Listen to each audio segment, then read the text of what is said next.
Hey there, guys. My name's Jumee. I'm a Christian singer, songwriter, dancer, and I'm here on Us People podcast with Savia Rocks. Savia Rocks, baby. Come on.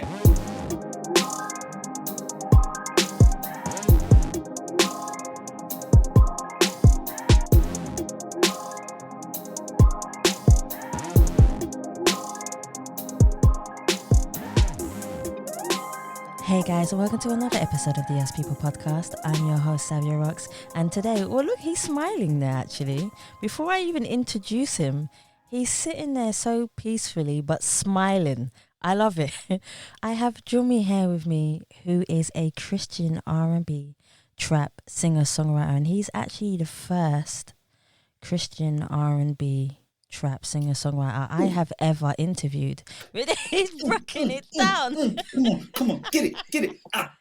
He's breaking it down. He's giving me the energy. I love it. Jumee, thank you so much for coming on the Us People podcast. I don't even need to ask how are you, because I know you're okay, but I'm going to ask. I'm good. No, thank you for having me. I'm so appreciative of you and this podcast. Come on, Us People. I love it. I love the energy you're bringing to the podcast. It's really nice. It's really, really nice. He's there wrapped up in his blanket, guys. I should have had mine. You know, sometimes guests come in their onesies. Sometimes they come, in the pajamas. I don't mind. But Jumee's come with his blanket. It's pretty cool. Yeah, like this thick blanket. I'm one of those people that I don't feel like I'm sleeping or comfortable until I'm wrapped. Yeah. Does that make sense? It makes Even sense in the to me. summer, even if it's like something really thin, like I've got to be wrapped. Yeah. You don't. I think a blanket is a form of comfort. Comfort. Yeah, it's a form of comfort, and you feel shielded. That's why in horror movies people always go under the blanket for some reason. I don't know why. I've always noticed that. It's true. It's either that or the cupboard, and I don't even like horror movies. So. It's true. They're all under the bed. See, that's a cliche, because how are you going to get out? But anyway, that's a whole nother subject. Jumee, thank you so much for taking your time to come on the Us People podcast. I'm so glad to have you. Thank you. Oh, thank you. And thank you also to Jukebox. Yes, Juke. Put this together. I love you, Juke, wherever you are listening. So I'm going to get into my first question, which I absolutely love asking every single guest that comes on the show. It's like a repeated sentence I say every time I do that question. But for me, I think it's a very important question. So Jumee, my question to you is, could you tell me about your background of where you grew up, where you come from, your culture, but also how that influenced you to be the person who you are today? Wow, that is a loaded question. Where am I from? So I'm from South London originally. I was born, bred, buttered, raised, scraped, jam spread, all of the above in Kennington. Kennington, yeah. Yeah, Kennington, but a lot of people don't know Kennington, so I normally just say Brixton, because when you say Brixton, everybody knows Brixton. So, but Kennington's actually where SE11, that's me. And I'm living now in Hertfordshire. I got out the ghetto. I made it out the ghetto. So I'm in bougie Hertfordshire, changing my life and everything, and I'm bougie, moving my shoulders like this. No, but I still remember where I come from. And that has a big part to play in everything. Culturally or originally speaking, I'm also from Nigeria. Hey, my Niger people, you are listening. From Nigeria. I was born in the UK, but my heritage is Nigerian. I say I'm a British-born Nigerian. Yes. And I have to clarify that, because growing up, it was actually so confusing. Because then you'd be at school and people say, "Oh, where are you from?" And I'd be like, "I'm from London." And then they'd look at you like, "Yeah, okay, but where are you really from?" And I'm like, "Kennington." And they're like, "Okay, where are your parents from?" And I'll be like, "Oh, Nigeria." They'll be like, "Oh." And then I speak to Nigerians, and they were like, "Where are you from?" Because people apparently I don't look Nigerian or whatever. Apparently I look West Indian or American or That is something. true, actually. Oh dear. But I've gotten this all the time. And then Nigerians be like, "Where are you from?" And I'm like, "I'm from Nigeria." They're like, "No." No. No, that's to my face. They're like, "No, you ain't one of us." I'm like, I am. They're like, "No, you're English." So when you go to Nigeria, or when I go to Nigeria, they're like Oyinbo, which means white boy, Englishman. And not like when I've got some friends who are Jamaican, they say when they go back, people call them foreign. Yes, that's it. So true. Yeah. Foreign or Englishman, or they put the H in front of English. Everything. English. Their alphabet is completely different to ours. It's completely everything is upside down or English. Hungry. I don't know what they do, but they do it in their way that makes me laugh every time. When I go St. Lucia, it's English girl, or it's yeah, it makes me laugh. I crack up at it. Yeah. But it's nice. It's really, really nice at the same time, because you're like, okay, I know I stand out. Yes. You guys don't need to take the mick out of me. I know I stand out. It's pretty cool. I mean, but yeah, so growing up, that was a little bit confusing, just because I didn't know how to identify myself. Okay. So yeah, so I just said, "Hey, I'm a British-born Nigerian," and when I say that, everyone is quiet. The English people that are different to me, that look a bit different, they quiet. The Nigerians who don't accept me, they quiet too. So, But how has it been for you as you've been growing up? Obviously, you've come out of Brixton now. You've gone to a completely different area.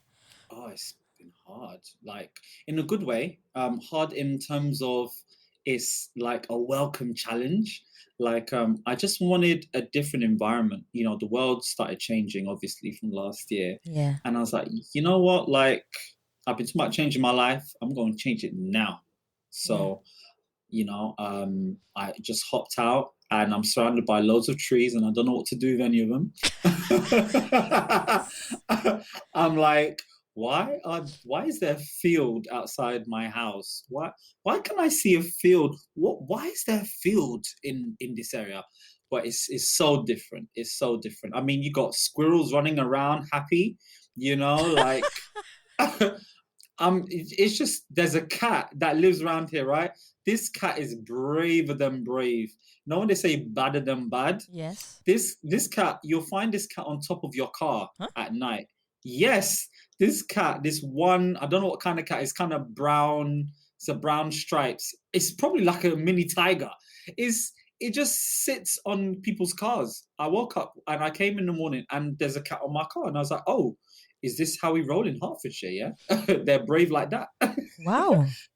Maybe it's 'Cause, warm there as well. Maybe it's warm. Either the engine they go underneath or on the top when they go. Oh, It's warm. yeah, it might be that. I never thought of it like that, but he's brave because try do that in Kennington, the way that cat will get slapped. Oh yeah, definitely. Yeah, in West London as well. Try that. And Oh, you're from West London, Hammersmith.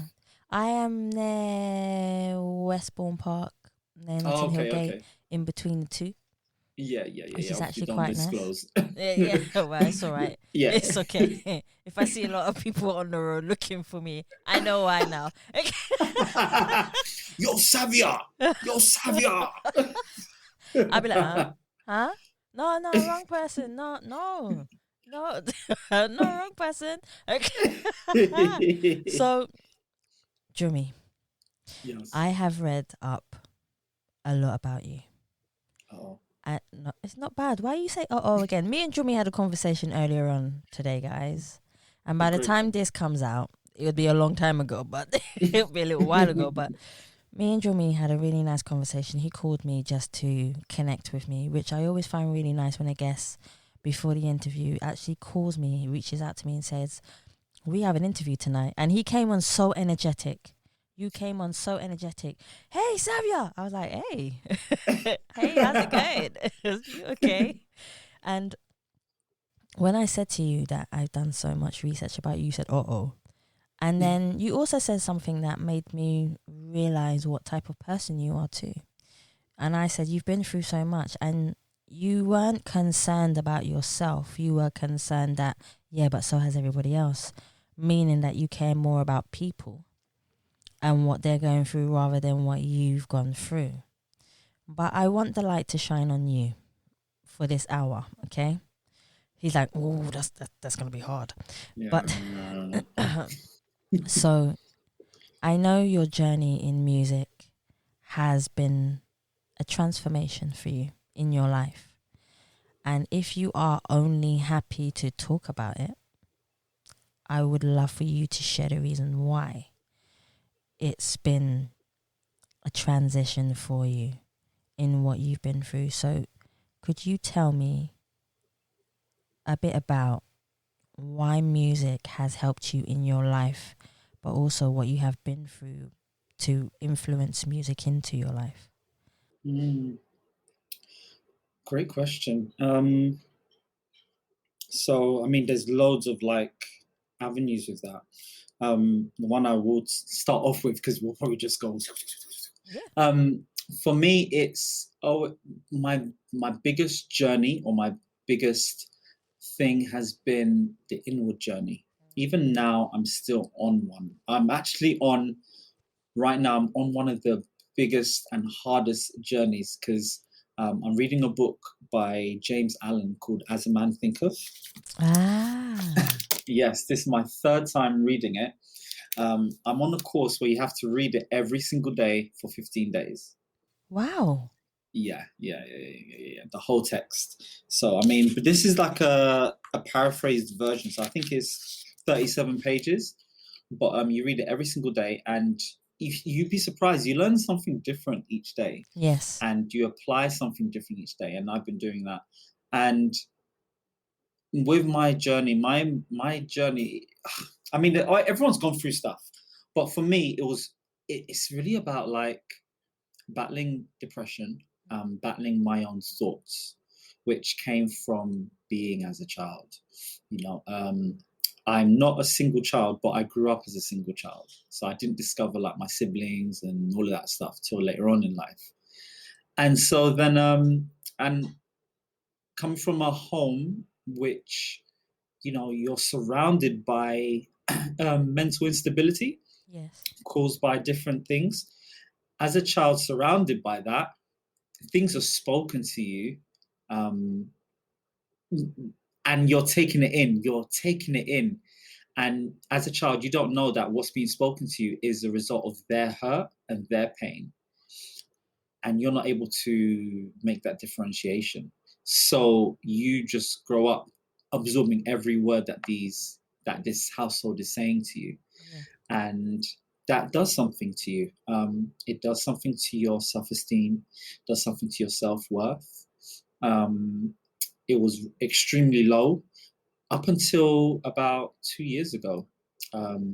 I'd say my life really took a real change from the beginning of 2019. I've had suicide attempts.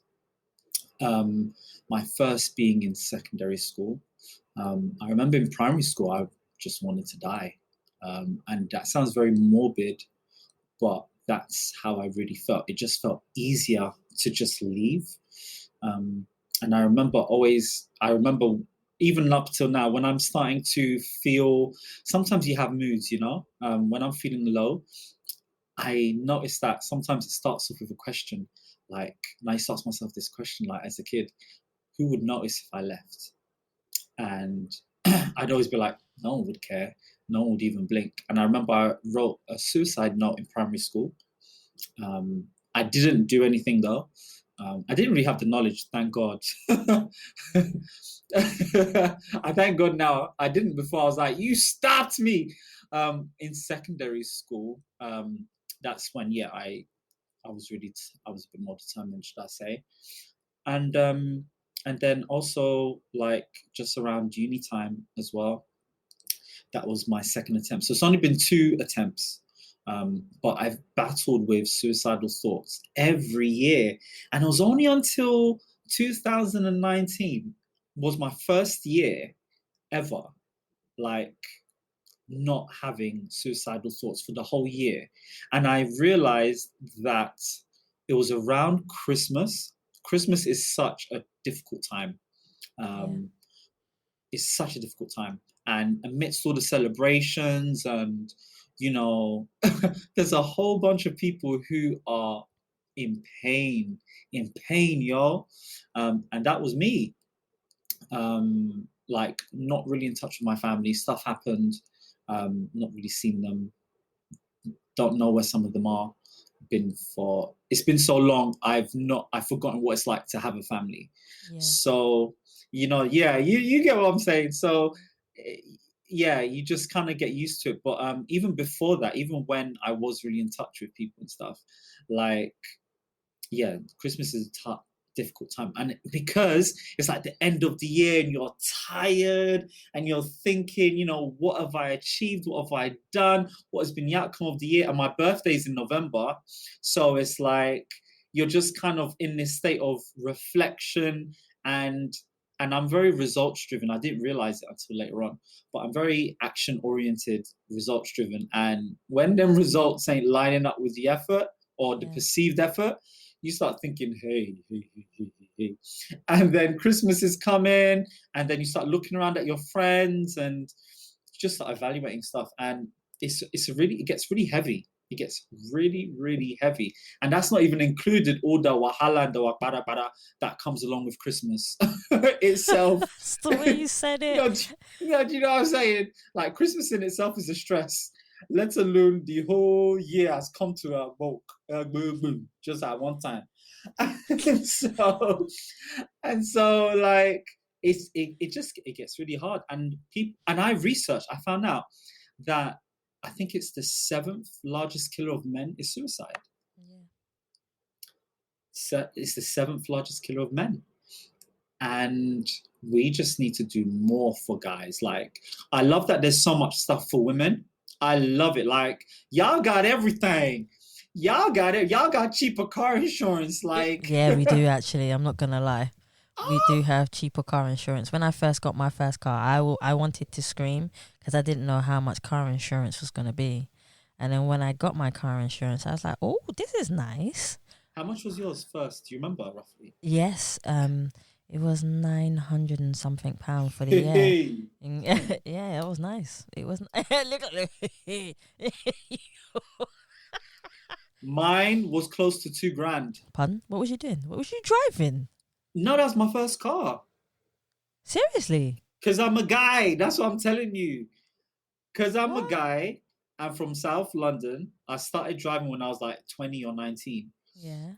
And yeah, I was paying for the whole year. It was like close to $2,000. It was like it was either 1.8 something or 1.9 something. No, mine was like, it was 9 something. And then I think I added stuff onto it. You know, like they make you add stuff onto it. Yeah. Yeah. Try buck up the price. So it was 9 something. Then I added stuff on and I didn't mind. And then it went to 1,083. It was something like that anyway.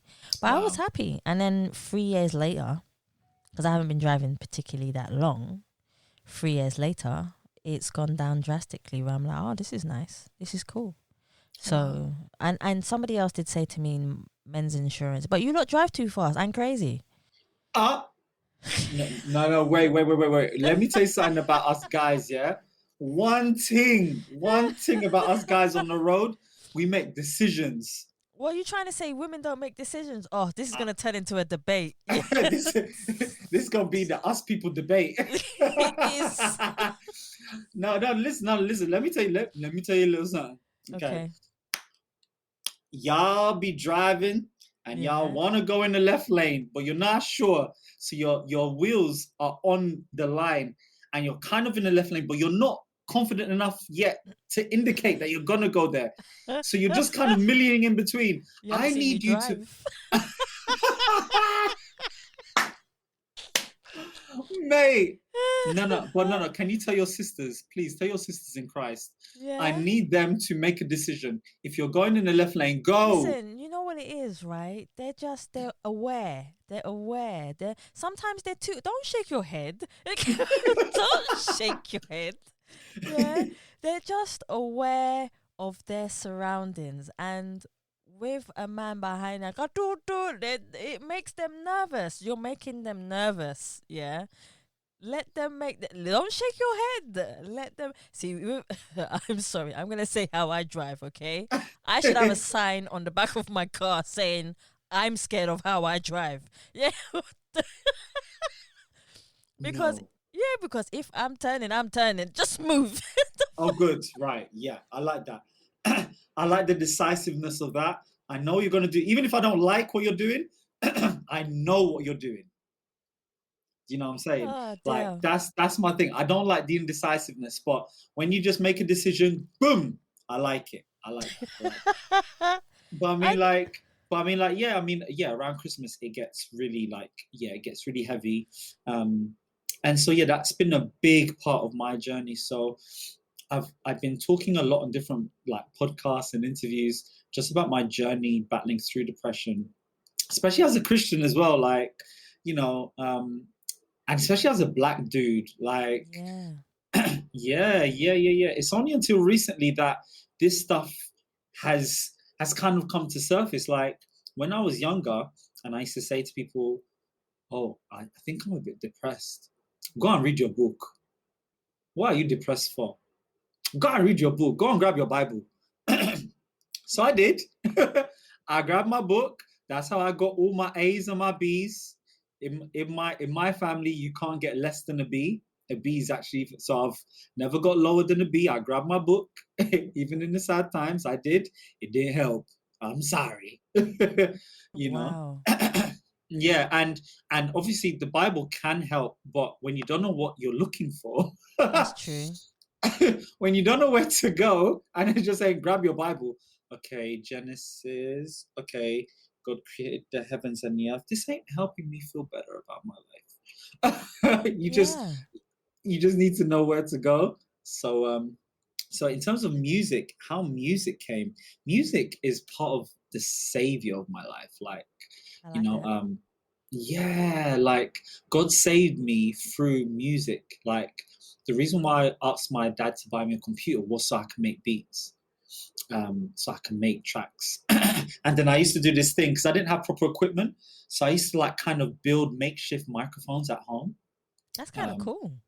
I don't know, but we didn't have. I couldn't buy microphones. We didn't have that sort of paper like that. You know what I'm saying? So I kind of connect it to this, and I'd connect it to the TV, and then I'd connect something else to the microphone. Then I'd sing into that, and it would record onto this, and record onto that, and then I'd have a track. Yeah, I And then get I you. made a mixtape. And for those that can't see, I'm doing what are these called? Rabbit signs, Quotations. quotations with my fingers. Yeah. So now I actually build studio. So I've built a studio in this house. I built a studio in all the houses that I live in. I know what I'm doing now. Aw, Now I know what I'm doing. So, but yeah, music really helped because I think it's because with music, I think this is my theory. Correct me if I'm wrong. But I feel like with music, especially as a man, I'm not used to talking. Like I've only recently began talking about things. I'm not used to like talking. You just keep it in, you deal with it. You might cry in your own time. No one's gonna see it. yeah, but That's why is that? Why is it that okay for women? Okay, mm, mm, women talk a lot. Yeah, but then mm, they say men talk a lot more. But I'm trying to define if this is correct or wrong. Where women talk a lot about their emotions, men hide their emotions. Is mm, there a, how can I say, is there a pride thing or is there a culture thing where society within different cultures has made men feel that they are not allowed to express their emotions in the eloquent way, um, to make themselves feel better as a human being? I don't see anything wrong with it because we all have emotions, we all go through things, we all have good times and bad times. Why is it that women can express their emotions, but men amongst men are not allowed, or even men to a man to a woman doesn't feel like he can? There's something wrong there, Jummy, and I'm trying to find out what it is. What do you feel it is? I don't know. If I'm honest, I'm not comfortable. People like maybe a handful of people have ever seen me cry. Like, I don't know. I feel like the way we've been kind of, what's the word, conditioned maybe, Yeah. um, is like you see a man cry, that's slipping, yo. Like he ain't a man, he ain't strong. I mean, like crying is associated with weakness, traditionally speaking. And we men, we want to be strong, you know. And with guys, when we break down, yo, we break down like and that's not an easy place. Being vulnerable is not easy. um it takes a lot of strength to be vulnerable. So, and yeah, I think we're just not used to that. We're just not used to it yet. It has to be normalized, and it's starting to become that way, Hmm. but it's not something that's normalized. Like when I'm with my guys, we don't talk about feelings and stuff. Now it's starting to change a little bit. People are more open, but even me, I never used to want to talk about that. I just deal with it. Like, and it's not. I don't think it's a pride thing. For me, it wasn't a pride thing. It was just like I'll just deal with it. Like Yeah. you just get on. See, I don't know. I think it's strength if you cry. I think, but that's just me personally, and maybe it's just a woman's perspective of what I feel. Like I have guys who are my friends, and if they cry, I'm like, let it out, let it out. If you don't let it out, I'll slap it out of you to let it out. Wow, wow. And that's just because, but that's my way of showing them love because I love them, and I genuinely mean that. I care, and I told you this earlier on. I genuinely care about people.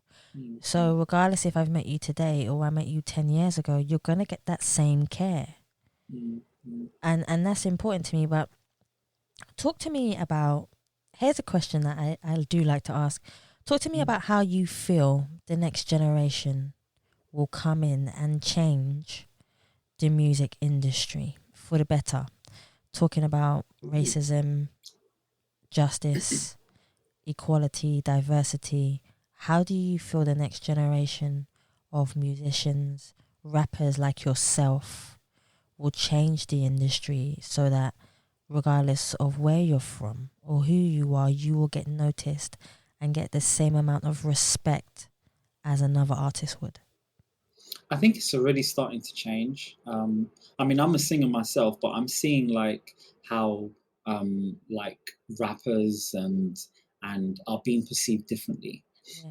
Um, I'm loving that. I'm seeing that people are not afraid to express themselves fully through music. Before it was like, oh, as an artist, you can't sing about your faith. Oh, don't sing about politics, and oh, Yeah.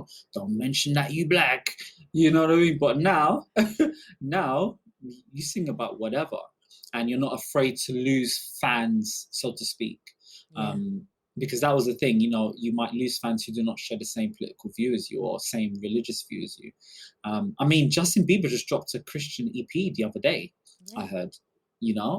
Kanye did a whole album, about his faith. Like, and this is stuff I've been doing for ages, and I'm just, it's great. It's warming to see like people higher up or further along are not I'm not afraid to express that. And so that's the same with me. And the way I express it and how I express my love, I've got my Muslim friends listen to my stuff. See, Like, so it doesn't matter about, you just got to be authentic to you. that's true. And yeah, authenticity transcends all types of audiences. People can always pick up on authenticity. So the next generation, I think they're on a good path because they're just experiencing that creativity without limitation. Yes. Um, even though limitation breeds the space for creativity, low key, but I that's a whole like nother that. discussion. I It like that. does. That's definitely it. Hold on. So let me get into that. So talk to me about it. Well, I mean, I've so look, when you think about the best films, people say the best films aren't always the ones with the big CGI and the big blockbusters. The best films are when they don't have the biggest budget, so they Yes. have to make the storyline on point. Yes.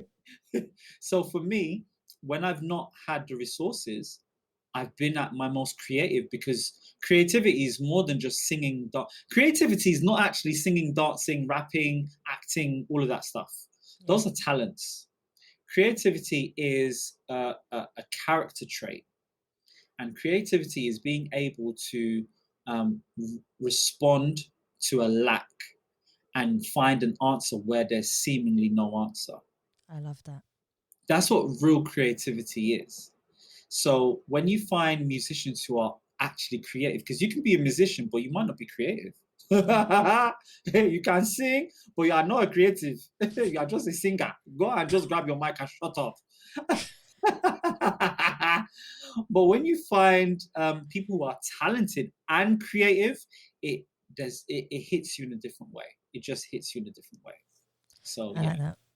Definitely. So I'm gonna read this question. Okay. I've only read this question out to selected people so far. Ooh. It's my test question, really, to see how it flows with people. So, but the thing about this question is I'm only allowed to say it once. I cannot repeat it. Okay. Okay, so you ready? No. Right.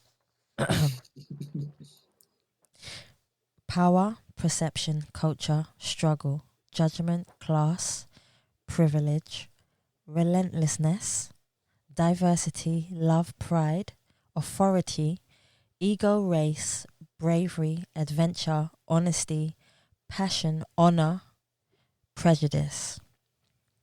Talk to me about which ones you remember me just saying and which one resonates with you as a person. Relentlessness. Wow. Yeah.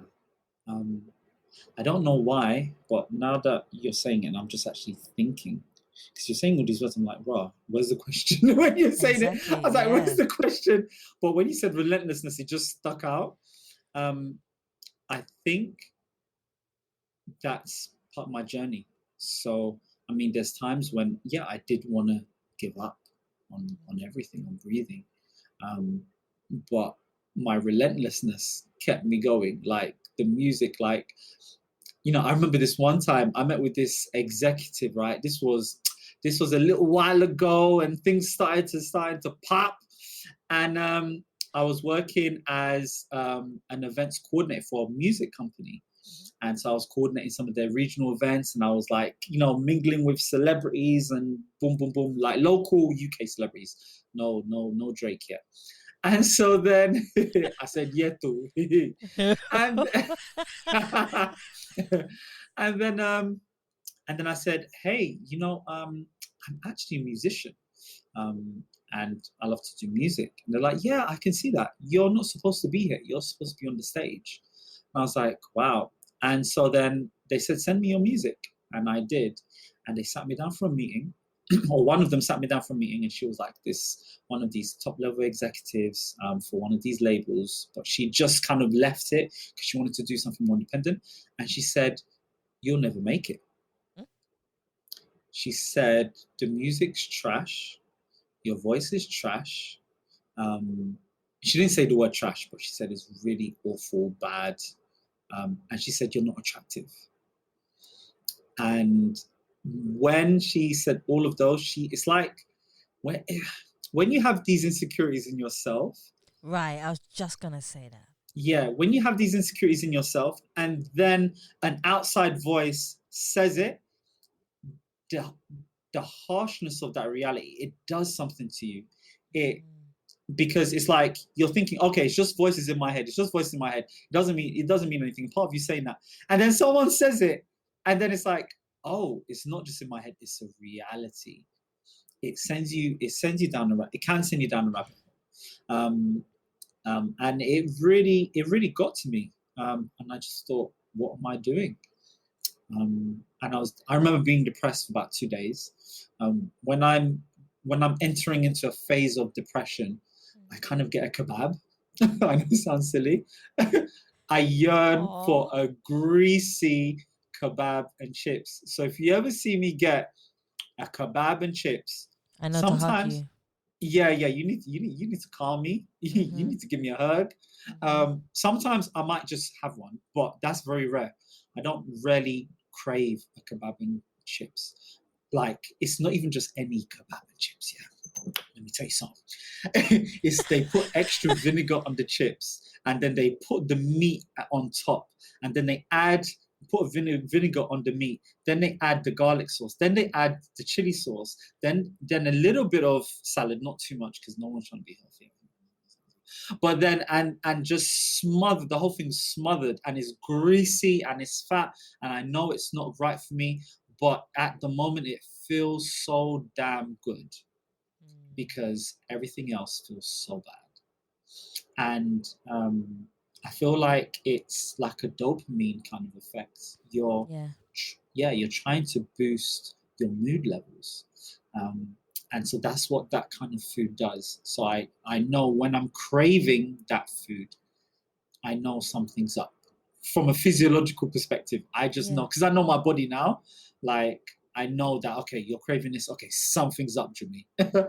So I did that for about 3 days, and then I wrote a song, and then I recorded a song, and as ugly as I am, and as trash as my voice is, and as whack as my songwriting is, and everything that she said, I still couldn't help but make this music, and that's me being relentless.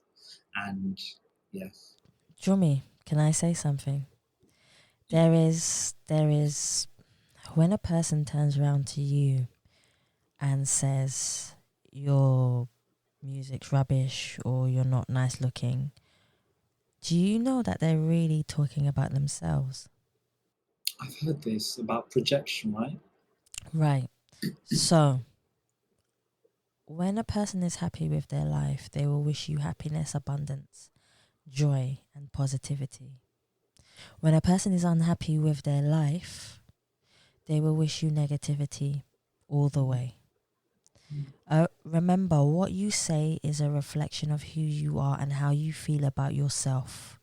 So that day when you went in that room and she listened to your music and she said what she said, how are you so sure that that's not how she feels about herself as an individual, but she wanted to take it out on someone else vulnerable who is craving the industry and really wants to be in it passionately or wholeheartedly, and she knows that what she says to you, you will take to heart. And you won't think, oh, at the time, oh, that's what she means about herself. You will take it as, oh, she really means that about me. I'm going to feel really bad now, which you did, and it's not your fault. But half of the time, and I mean literally, when a person says something ugly to you or says a name or is very unkind to you, it's really what they mean about themselves as an individual. So always remember that. It's true. Yeah, it's true. Because to me, I think you're great. So Thank you. I mean, I am better. I am better I than like I the was. confidence afterwards. I like the confidence. Like, yeah, I'm better. I am better. No, it forced me to be better. I had to be better.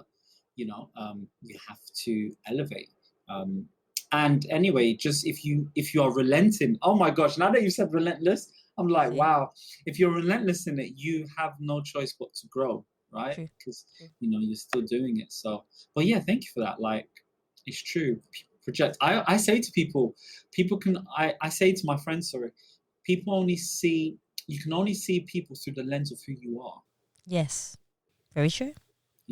so yeah, I guess I never made that connection in terms of someone who's like kind of like an executive.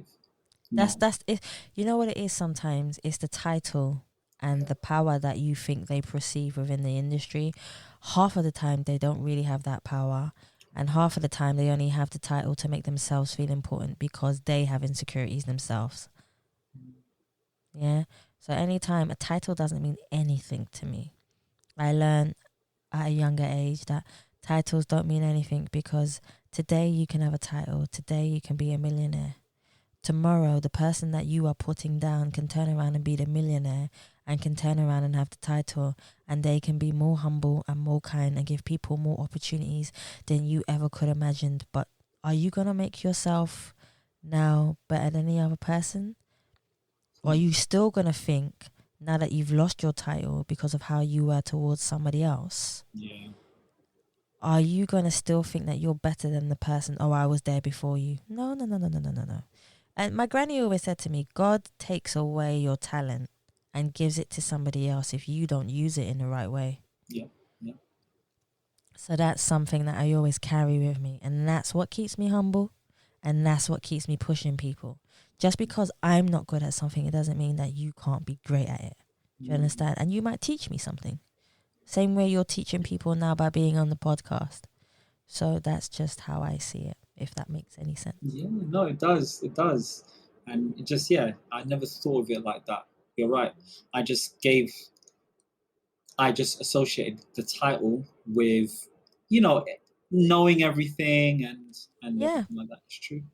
It's a power thing. It's literally a power thing. Yeah. My next one for you, Jumee, is... Oh, wait a minute. Hold on. I'm looking behind. Why is there's a gallery going behind you? Why is there a man with no shirt and six-pack floating behind you? You know what? You're the second person in the whole of my podcast to start talking about what's behind me. So, guys, I'm going to explain now, Jumee, because you're going to have to make me explain. I put you on blast, huh? Savia rocks. So, Jumee, and there's another guest. I think is it Danny Dorks, right? You both managed to spot the man in the pants. So let me explain before you give me a bad title here. Yeah.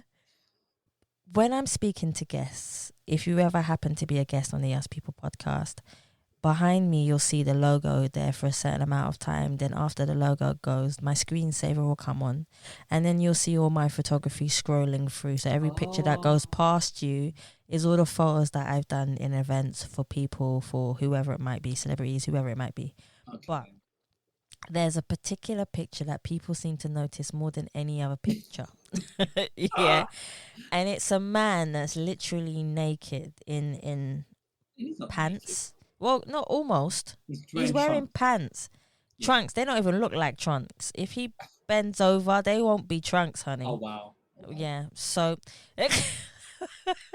So I had to be around them for 4 days. So basically it was a bodybuilding event, and I was there with the most elite professional bodybuilders, and it was definitely an experience. And all these guys were getting changed in front of me and stuff like that, and I had to take pictures of them getting ready and going out on stage. So that is what Jumee is seeing. Jumee is seeing the guy when he's posing for the judges, or when he's getting ready to pose for the judges. And that's one of the pictures that I got. It's in black and white. I think I might have to pull it out now on my Instagram or wherever it is, just so you guys can see exactly what it is, because everyone, it's the second time now. I'm going to count now how many times it is. Yeah. Where there's wedding pictures, there's music pictures, but everybody manages. There was a really cute baby. I didn't get a chance to say it because we were in the middle of something, but I saw the really cute baby. And the Asian wedding, there was like an Asian, they were wearing like teal or turquoise. That's it. Yeah, I did notice. Yeah, I noticed others, but we were in the middle. And then when you broke, that's when the six-pack went by, and I was like, that's my six-pack. That's the one I want. It. Yeah, that's I'm borrowing it. Want. It's like rocks. It's like I'm like, whoa. But the funny thing is, these guys don't have any fat in their body. It's which is not good for them as well. As much as they look mean and trim, it's crazy. It was a crazy event, and it was definitely an experience. It's not about me, Jumee. It's about you, okay? It's about us. Okay, I like that. Us People Podcast. It's about us. I might have to take that from you and pull it on the podcast. Come on, use it. I like it. So my next question is actually relating to you actually singing in a way, and a song. If you had a chance to choose one song in history, right, that you wish you wrote, as a songwriter, because songwriters are so important in the world. Sometimes people underestimate how powerful and how unique songwriters have to pull out their emotions and put it down on paper. The reason why I know is because I used to be one myself, but I hate you saying used to be. I know you hate that, right? I said that to him earlier, and he's like, "Don't say used to be." Yeah. Okay, because I am a songwriter. Mhm. There you go. He corrected me. I like it. Mhm. If there was one song in the history of the billions of songs out there, he's shaking his head going, I can't answer that, Savia. That's ridiculous. What song would you choose that you would say, I wish I wrote that song and I wish it had Jumee on the end of the credits? Wrote it for myself. Okay, so there's a lot of songs which are amazing, and there's also songs which work for you, and that's also really important as well, because I'm a songwriter too, and one of my friends, because I'm also really inspired by like Art Neville, Lonnie Donegan, um, Nancy Sinatra. Like I like Elvis too, Little Richard. Like I love that whole period. Gene Vincent and the Outlaws. I like that period of like kind of rock and roll. I love that period. They're some of my influence, not my biggest influences, but some of mine. And so I wrote this song, which like Cinderella can go outside, boom boom boom, dun, dun, but you wanna try, dun, dun, dun, got it down like a criminal. Done this every but she wants to go, but it's too bad if you don't go out tonight. But and I wrote it and recorded it, and it was proper like swing with dubstep, all this stuff. And my friend said to me, I remember my friend Jai, hey Jai, my friend Jai said to me, Jumee, you're an amazing songwriter, but not every song you write is for you. This is an amazing song, but it's not for you. And I was like, There's nothing wrong with that, Jumee, though. there's nothing wrong with that. He was right. He was right. Imagine you give it to somebody else, another artist, and they completely blow it up. Yeah. Yeah. My dream for that song in particular, and I've got like about 5-6 songs in that vein, because I literally had like I was on a roll. I was gonna be the next rock and roll team, like old school rock and roll. And I was like, Ollie Murs. If someone like Ollie Murs or Bruno Mars got this, Yeah. do you know what I'm saying? Like, yeah, I get you. That's for them. So in terms of a song, that's great songwriting. And for me, that I could have done something with, I mean, there's quite a few. What comes to mind? There's quite a few. There's about 3 songs that come to mind. Don't laugh. Don't laugh. Go on, honey. Go on. And these songs I heard recently, I was like, oh my gosh, the songwriting's amazing on this. One is Sierra, Body Party. Yes, I know that. My body is your body. And like that one, like it's so simple, but it's so well written, and the production. If I could have that, just give that to me. Like, wow, that was really well done. And Sierra did an amazing job with that. Another one is My First Wife, Aaliyah. Aaliyah she was everything to me as a kid. I had 3 wives, right? I always say if I meet Khalees, do you know the singer Khalees from back in the day? Yeah.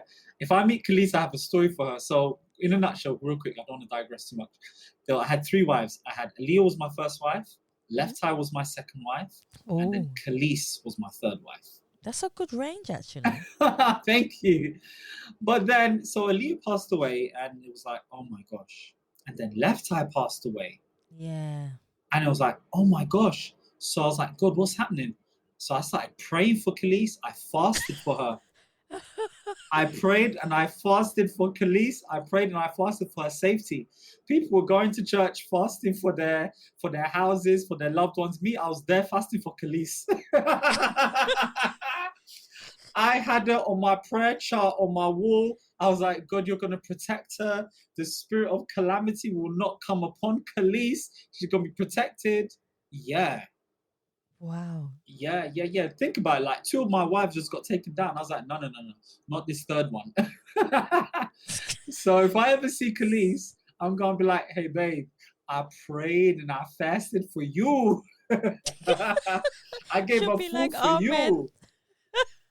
Oh wow, that's a good one actually. So we got down to. So what is your Oh, main song? You never so gave me one. You gave me three so far. okay, You gave me. the first one was Sierra Body Party. Then the Yep. second one would be Aaliyah, One in a Million. Yep. Ooh, That's that's a good one. classic. Yeah, good That one. is a good one. You know, we've got very different voices and ways of singing, but I think the movement element in both of us would kind of make it work for me. And also Timberland as well. Timberland's like my dad, he just don't know it. He's my dad, he just don't know it. And then the third one, don't laugh. This one is actually really funny. My third one is Britney Spears' Slave for You. You know what? I'm not even gonna lie. That's a wicked song. My gosh. The songwriting on that. The way they That was structured the Pharrell, song. right? It was Yeah, Pharrell as well. He done that one. yeah. So yeah, The way they I'm not gonna structured deny that it. song. I mean, I don't know if I could have pulled off. It would be very different if I did it. I won't be doing some of those things. But in terms of the songwriting and the way that it just merged with the beat and just the structure, like you don't find a song structure like that no more. That's true. That song. That is so true. Yeah. I like that. That's pretty cool, actually. Those are three cool songs, actually. I know it's hard to just pick one particular song, Yeah. but when you picked three good songs. I'm gonna put them in my playlist. The Us People Oh. playlist. Okay, so those three songs are gonna go in the Us People playlist season 2. And now that I'm Okay. thinking about it, the unifying or the common denominator between all those songs is the movement element to it as well. Yes. Yeah, just Yes, most definitely. I like that. That was a good question. That was a good answer to my great question. question. Actually. I've never been asked that before. Cool. What is the best advice you have ever been given by somebody, and how has it impacted your life? Okay, so I was told one thing I was told. I've been told many things. One thing I was told is Oh, you no in a good way as well. In a good way as well. It's not all violence. I didn't say fine. You are not your results. That's true. So I've got a life coach, and what got me onto working with this life coach was he was at a seminar that I was at, and he was speaking, and he said the first thing he said, I want everyone to get your pen and paper and I want you to write this down and say, I am not my results. And when I wrote that down, I started having a breakdown, because it was such a liberation. I'm not what my circumstances dictate. Exactly. Yeah, I'm not what my circumstances dictate, and my value isn't attached in what I have achieved or what my bank account looks like. My value is in me being here, and being me. So I like that. yeah, that's probably one of the most life-changing things I've heard. What would you do differently if nobody was judging you? So if we took out the word judgment, because people are constantly getting judged every single day just by how you look, what you do, how you sing, just like you said to me before. What would you do differently if nobody was judging you? I'd be doing the same thing I'm doing now. Just it'd be on a higher scale. I would have probably gotten there earlier. So I'd actually be doing everything I'm doing now. I would have just gotten there quicker. I like that. Yeah. I really feel like where I am now, finally, um, is where I'm Aw. supposed to be. Yeah. But I had to go through this journey. So there was a point where I was like, Jimmy, you've wasted so much of your life. And that became a source of anxiety as well, because then I was Yeah, it like, does. you know what I mean? You can look back and be like, oh, I wish I did things differently. And then you can also look back and be like, oh, yo, you wasted all this time. But actually, I read somewhere failure is the condiment to success. Exactly. You know, and had I not gone through what I've been going through, I'd just be singing and be like, hey guys, I've got a new song, listen to me. But there's actually more. I've actually got something to say. I've got something to share. Like, it's not, the music is great, but like when I come and I'm talking to people like you, amazing people like you, I'm not just talking about, Oh, oh, my latest song. Oh yeah, the beat's hard. Yeah, you'll love it. I'm talking about life, yo. Like, yeah. you know, I'm talking about life because I lived it. Like, so, so I'm glad I went through that journey. And I have to keep telling myself this.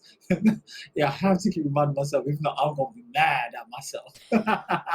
Oh, not if I can help it. I'll come and find you. Just jump in the car with the cat on top and then just Hey. drive to. All your hair is wrong.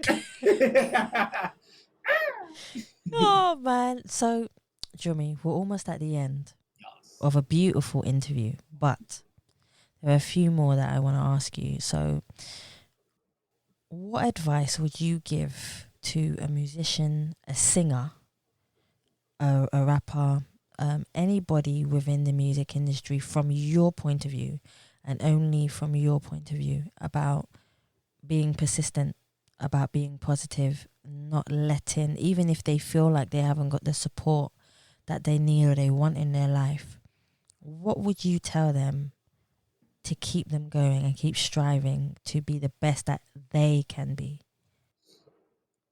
I would say just start. Start now. Start today. Start afraid. Start imperfect. Start unplanned. Start abruptly. Start unexpectedly. Start even when they've told you not to. Start without apology. Start without money. Start without a team. Start without finance. Start without validation. Start without people believing in you. Start without vocal lessons. Start without dance training. Start without musical industry knowledge. Just start. Do you know what? I think that's the best advice I've heard for someone to give someone. Just start. Basically, in a nutshell, just start. Just start. I love that. Because you can only grow. You know, That's true. the laws of the natural world. If you sow a seed, give it water and sunshine, it will grow. So if True. you just start, you will grow. You will get better, and all of those things that you started without will be added on. That's true, you know. Yeah. That's true. I find out when you start something and you just persistent with it, you have a passion and a love for it. Oh my gosh, the love is the most important thing. Love. Oof. Love is more important than anything for what you do. People, life, and whatever talent and creativity. Because now Jumee and myself has defined the two. More Jumee than me, but we have defined the two. And I thank Jumee for that. It's a beautiful thing, definitely. Jumee, what would you like your legacy to be when you decide that you feel you have conquered Oh, what you want to achieve in your life as a being in this world? How would you like people to remember Jumee? oof. Oof. That is a question. Um, I definitely want to inspire other Christian creatives and musicians. Reason being is, especially in like Christian circles, people are so afraid of being creative because if it's something different, it's like, whoa, whoa, whoa, what's this? Whoa, whoa, whoa, whoa. Yeah. Is this Christian? Is this gospel? Like my new song Falsetto, right? Yeah. Like when you hear it, it doesn't sound like, Hold on. Should we play a bit? Hold oh on. yeah, why We're not? going to play it through the microphone, guys. Yeah. Right? We're going to play it through the microphone. Colossians chapter 3.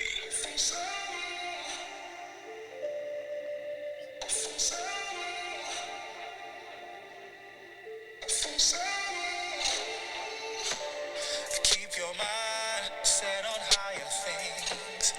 Don't be blinded by the temporary. Keep your See? So I'm going to put it in the background of the interview. So I realize now that I'm going to put it in the back of the interview. So when we're having our interview, in the background of the interview, you'll be able to hear the whole of the song. Oh, cool. Yeah. Yeah. Oh, thank you, Savia. Come on, thinking of me. I mean, but the reason why I'm in love with this tune right now is because it's so different to what you hear in Christian circles. You Yes. don't hear Christian songs like this. Like people be here like, what? I've heard people be like, what? What song is? Are you sure it's from God? I'm like, as in, and then they'll look at me. They'll be like, you got blue hair. Like, are you saved? Are you a Christian? I'm like, my hairstyle doesn't determine my faith. Yeah, You know, how I look doesn't determine my faith. You know, that's true. and then I don't look Nigerian on top of that. So then, and it's just, I baffle some people. Yo, I baffle some people. Like when I had a dance group, Christian dance group, and we used to like perform in lots of places. And then I'd walk in. I didn't have blue hair at the time though, but my hair was like longer because I cut it recently. I wanted it a bit shorter. And they'd be looking at me. They'd be confused. They'd be like, "You're here to do the Christian dance?" I'm like, yeah. Okay, you're a Christian? Yeah. Okay. Oh, wow. Oh. I used to get that a lot, like, oh. And I know when the head turns and you hear the click in the neck, because they're not sure. And I'm like, yeah. I'm like, oh, you're a Christian singer. Oh, okay, you are. Oh, okay. Are you wearing a silver chain? Like they don't, I'm just baffling people. So I want part of my legacy to be to create a liberation, being a Christian singer. Because it took me a while. I wasn't always singing gospel music. I was working. I almost got a publishing deal, which I checked out of. And they wanted to make me the Trey Songs of the UK. And I was like, in my head, I was like, that's not my vibe. Like Trey Songz is like, he's like that guy that walks in slow motion. I'm like, you know what I mean? He walks in slow motion. All the girls are like, me, I'll trip over. Like, I'll trip over. I'll laugh about it. Like, I'm just a bit more goofy. Like, so then, so I tried it and I started working with these songwriters and these not many producers, but more songwriters. And there was all these songs, and I'm like, I'm singing about this lifestyle I'm not living. Yeah. You know, and they're like, yeah, but you got to sing about sexy stuff. I'm like, yeah, but I'm not doing sexy stuff. That's not how I'm living. And it just, if I was doing that, then it'd feel authentic. But it didn't feel authentic to me because that's not how I was living. So I made a decision. I said, look, I'm leaving that. Thank goodness I didn't sign anything. I just gave it a try first. And I said, look, I'm just going to sing Christian music. That's what I'm passionate about.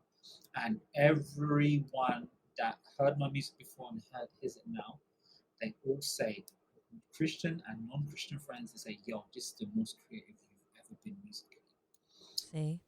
And that's because I'm being authentic to what's really I'm passionate about.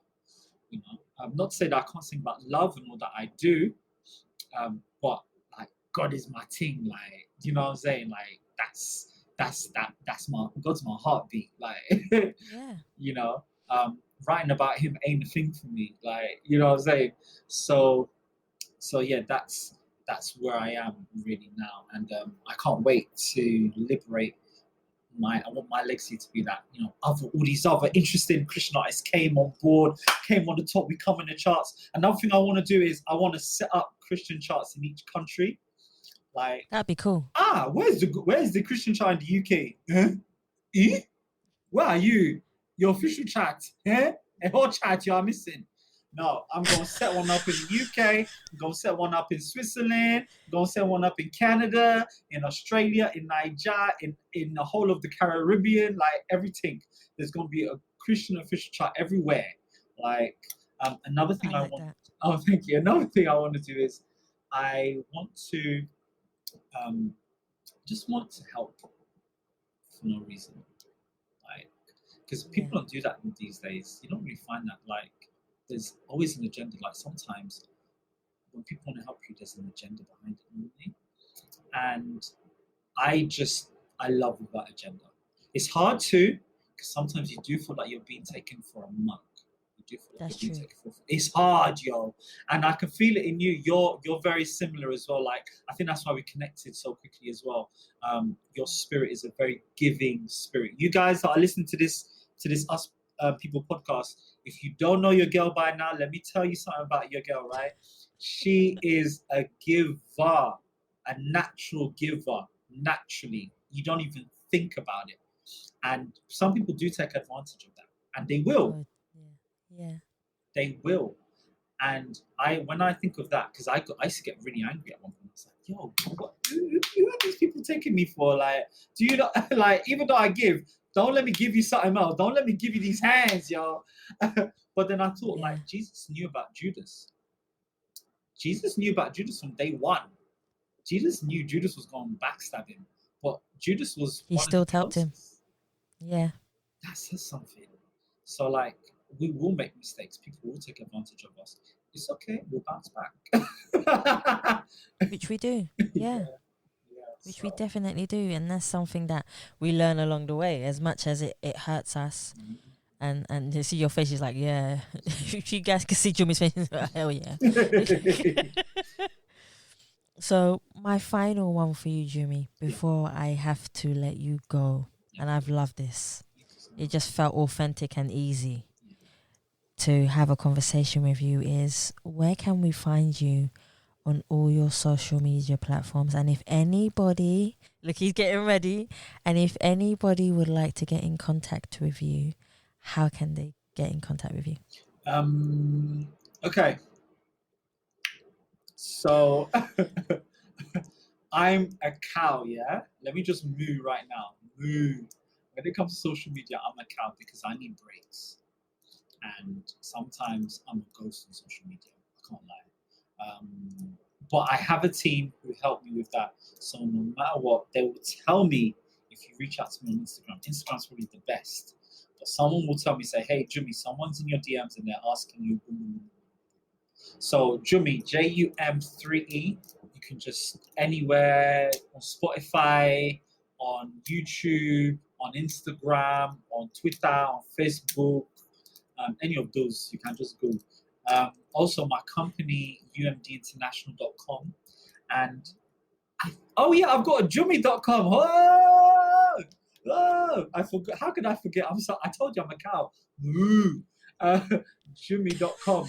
JUM3E.com. JUM3E. And the reason why I spell my name JUM3E is because the 3E reminds me of my purpose, and I wrote that down. My purpose is to encourage, entertain people to embrace their self-identity. So, I like that. yeah, so there's 3E, so that's why I spelled my name JUM3E. So yeah, that's everywhere, guys. You can find me. And also, if you can't find me, just go for your girl Savia rocks. Like, just be checking Yeah, out sure her can. ting. And then, like, if you need to get hold of me, just holler at her. Make sure you sign up to everything she's doing. Jeez. See, I like that. Jumee, I want to thank you so much for coming on the As People podcast. You've been such an easy guest to talk to today. Oh, thank you. Yo, Yeah, I've loved everything about it. oh, thank you so much. You're a great interviewer. Let me tell you one last thing before I go real quick. My first interview was horrible. I remember years ago I did an interview. I started releasing music and then I had an interview. I had to drive down to Croydon. They told me to come at 7:30. But then they changed the time. They asked me to come at 7 o'clock. But then by that time my schedule was already done. So I had to still leave house at 6:45. And I drove down from Kennington to Croydon, but I got back down at 7:25. Then they said, you're late. I was like, oh, I'm not really, because the original time was 7:30. And they said, yeah, but we asked you to come at 7. And so they didn't talk to me. So I sat there. They were setting up the studio, boom, boom, boom, boom, boom, boom, boom, boom. Everyone just ignored me. And then they pressed air. Then they're like, oh my gosh, we're so excited to have the amazing Jumee here. And I was so confused. I was quiet. If you ever find that interview, I don't want to hot them up, but if you ever find that interview, you're here. And at the beginning, I'm like,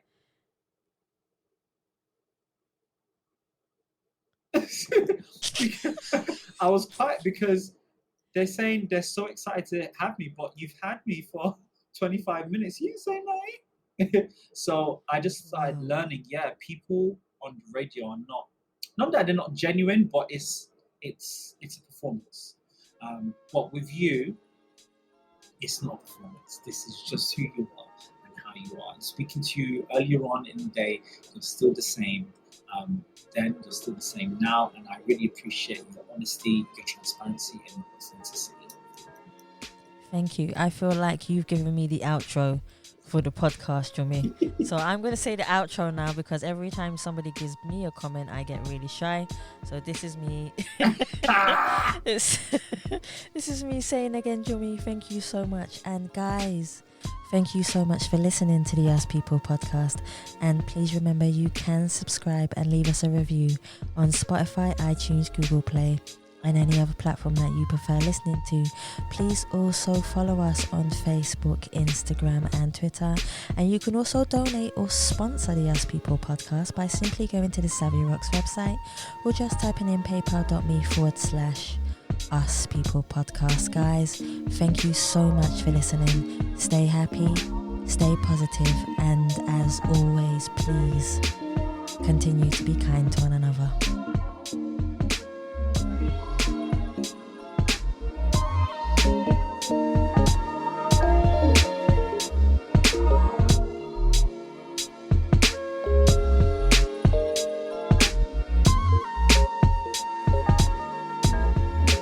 Give her your money. Give her your money. Give her your paper. Give her your bank card. Go and find Savia. Give it to her. What's wrong with you? Now you get extra donation. Give her your donation. You know what? I'm gonna put that at the end of the podcast. Give her.